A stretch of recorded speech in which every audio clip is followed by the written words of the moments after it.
কোথাও দেখা যাচ্ছে, আপনার সোশ্যাল মিডিয়ায় সবাই দেখেছেন, কোথাও দেখা যাচ্ছে যে ভোটটা ব্যালট পেপারে আগে থেকে সিল মারা রয়েছে, এই নিয়ে ঝগড়াঝাটি চলছে। আবার একটা মজার সিন দেখলাম, আমার জায়গাটা মনে নেই, সেখানে সেনাবাহিনী ক্রিকেট খেলছে, খোদ গুলশানে ভোট কেন্দ্র ফাঁকা। মানে প্রধানমন্ত্রী শেখ হাসিনার আবেদন মেনে সবাই ভোট বর্জন করেছে। এখন এই যে টোটাল চিত্রটা যেটা দাঁড়িয়েছে, কাল রাত্রিবেলা এত গন্ডগোল করেছে, করে এত ভোট টোট মেরেছে, এখন হিসেব তো মেলাতে হবে। নির্বাচন কমিশন জানিয়েছে দুপুর 12টা পর্যন্ত নাকি 34.33 এইরকম একটা কিছু, 34 বা 35.33 এইরকম একটা পার্সেন্টেজে ভোট পড়েছে। হিসাব মিলাতে হবে তো।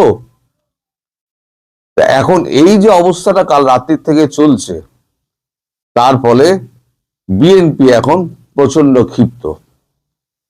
ঘন্টাখানেক আগে 12টা থেকে, আমি এখন রেকর্ড করছি 1টার সময়, 12টা থেকে একটা বৈঠক হয়েছে 45 মিনিটের জন্য যমুনাতে। সেখানে উপস্থিত ছিলেন মহামান্য ইউনূস সাহেব, কোথায় দেখেছেন। সেখানে আরো উপস্থিত ছিলেন সেনাপ্রধান, জামাতের একজন এবং বিএনপির একজন নেতা এবং 5 জন উপদেষ্টা। উপদেষ্টারা ভেবেছিলেন যে একটা উইন উইন সিচুয়েশন হবে, সেখান থেকে একটা সিদ্ধান্ত আসবে যাতে তাদের পিঠের চামড়াটা বাঁচে। কিন্তু যে কাণ্ড জামাত করেছে, তাতে এই ভোট তো কোনোভাবেই মান্যতা পাবে না এবং ভোট ইলেকশন কমিশনকে বানচাল করতেই হবে। ইলেকশন কমিশনের ঘাড়ে কিন্তু পুরো একেবারে দোষ গিয়ে পড়বে যদি এই ভোটকে মান্যতা দিতে চায়। এখন সকালবেলা আমি একটা ছবি দেখলাম, ইউনূস পাগলের মতো হাত পা ছুড়ে একটা হাস্য একেবারে এতে ভঙ্গিতে, অট্টহাসির ভঙ্গিতে তিনি দুহাত তুলে নাচতে নাচতে পায়ে যাচ্ছেন। তার মেটিকুলাস ডিজাইনের ভোট কমপ্লিট হয়ে গিয়েছে। লোকটাকে দেখে আমার মনে হচ্ছিল এর মস্তিষ্ক বিকৃতি হয়েছে, না হলে পরে এই মানুষটা এইভাবে নির্লজ্জের মতো এইভাবে নাচতে নাচতে প্রকাশ্য রাস্তায় যেতে পারে না।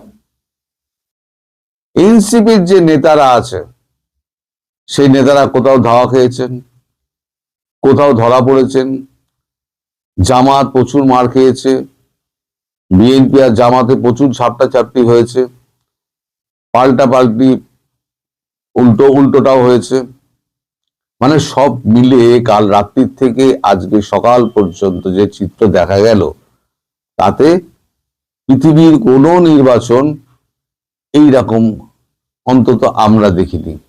বাংলাদেশে যে নির্বাচনটা এবারে হলো, তা এই বৈঠকের পর যে সিদ্ধান্তটা হয়েছে, বিএনপি এখন ক্ষমতা দখলের জন্য আজকে বিকেল থেকে যমুনা, সচিবালয় এবং ইলেকশন কমিশনে দখল নিয়ে নেবে। এই হচ্ছে ঝামেলা শুরু হচ্ছে। এই ভোট গ্রহণ শেষ হবে, তারপর বিএনপি মাঠে নামবে। বিএনপি আর জামাতের মধ্যে ব্যাপক মারপিট হবে, যেটা আমি আগে থেকে আন্দাজ করে আপনাদের বলেছিলাম যে ভোট গ্রহণ শেষ হয়ে গেলে আরো রক্ত বইবে। কালকে আমার জানা মতে তিনজন মারা গিয়েছেন। এরপরে আজকে থেকে অবস্থা কি করুণ হতে পারে সেটা আপনারা দেখে নেবেন একবার।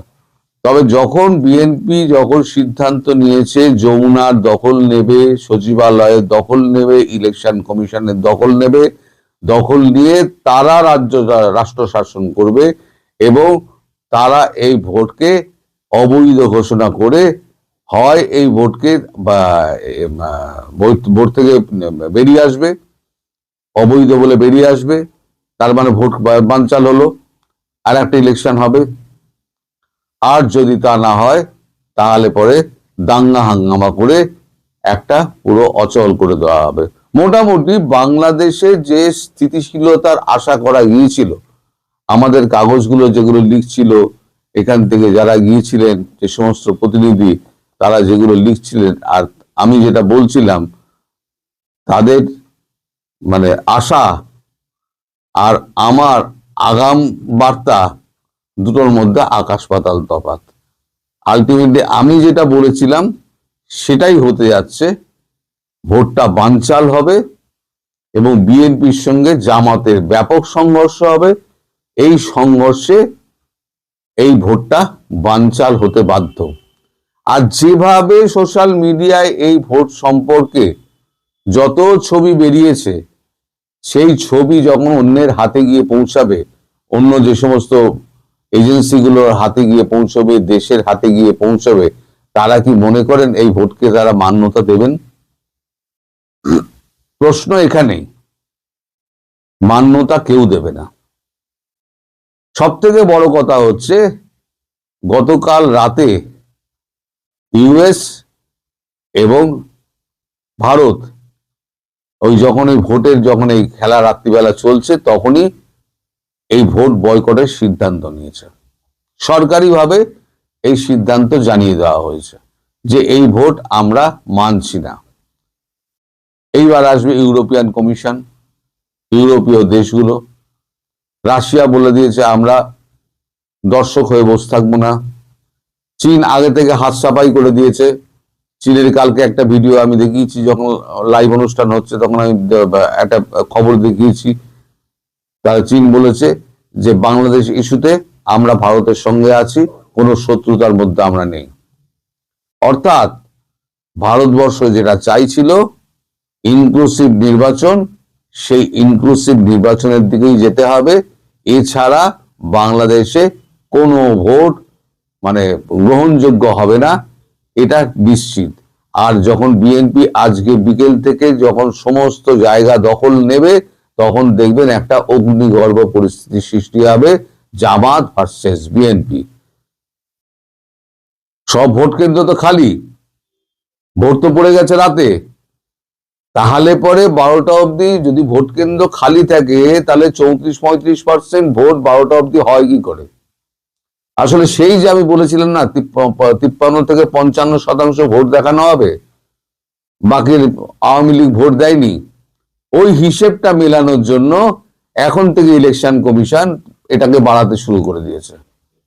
আমরা যখন 10টার সময় একটা লাইভ করছিলাম, তখনই আমরা শুনেছিলাম 14% ভোট পড়েছে। আমি বলেছিলাম যে 14% ভোট যখন ইলেকশন কমিশন বলছে, তার মানে ধরে নাও এটা 5 থেকে 6% ভোট পড়েছে। এবং দেখাও যাচ্ছে যে একটা বুথে 400 কতজন ভোটার আছে, সেখানে দুপুর 11টা পর্যন্ত ভোট দিয়েছেন 2 জন। একটা বুথের একটা ভোট কেন্দ্রে তো ভোটারই নেই, সেখানে সেনাবাহিনী ব্যাট বল নিয়ে ক্রিকেট খেলছে। যে আগামী বিশ্বকাপে সেনাবাহিনী একটা দল দেবে, সেখানে তার একটা প্র্যাকটিস হচ্ছে। বাংলাদেশ সেনাবাহিনী আবার একটা বিশ্বকাপে একটা আলাদা করে দল পাঠাবে বাংলাদেশ ছাড়া, তার প্র্যাকটিস হচ্ছে। বড় মজার একটা দেখলাম। তবে আপনারা নিশ্চিত থাকুন যে এই ভোট কেউ মান্যতা দেবে না। এই ভোট জলাঞ্জলি যাবে এবং ইউনূসের হাল অত্যন্ত খারাপ হবে। যেটা গতকালকে আমি বলেছিলাম, ইউনূস নিজের কবর খুঁড়ছেন, ইউনূস নিজের কবরটি খুঁড়ে ফেলেছেন। ওই যে হাত পা নেড়ে নেড়ে উনি একবার চৈতন্য দেবের মতো উনি আনন্দ প্রকাশ করতে করতে হাঁটছেন না, ওটা হচ্ছে ওনার মস্তিষ্ক বিকৃতির একটা অভিপ্রকাশ। এখন আপনারা দেখতে থাকুন। আমরা আবার 4টে থেকে লাইভে বসবো। এই লাইভ যেটা হবে সেটা আমার এখানেও লাইভটা হবে, আপনারা সেটা দেখতে থাকবেন। সেখানে আমরা নতুন নতুন তথ্য আপনাদেরকে তুলে ধরবো। সবাই ভালো থাকবেন, সুস্থ থাকবেন। সব থেকে বড় কথা, সাবধানে থাকবেন, ভোট কেন্দ্রের আশেপাশে যাবেন না। ধন্যবাদ।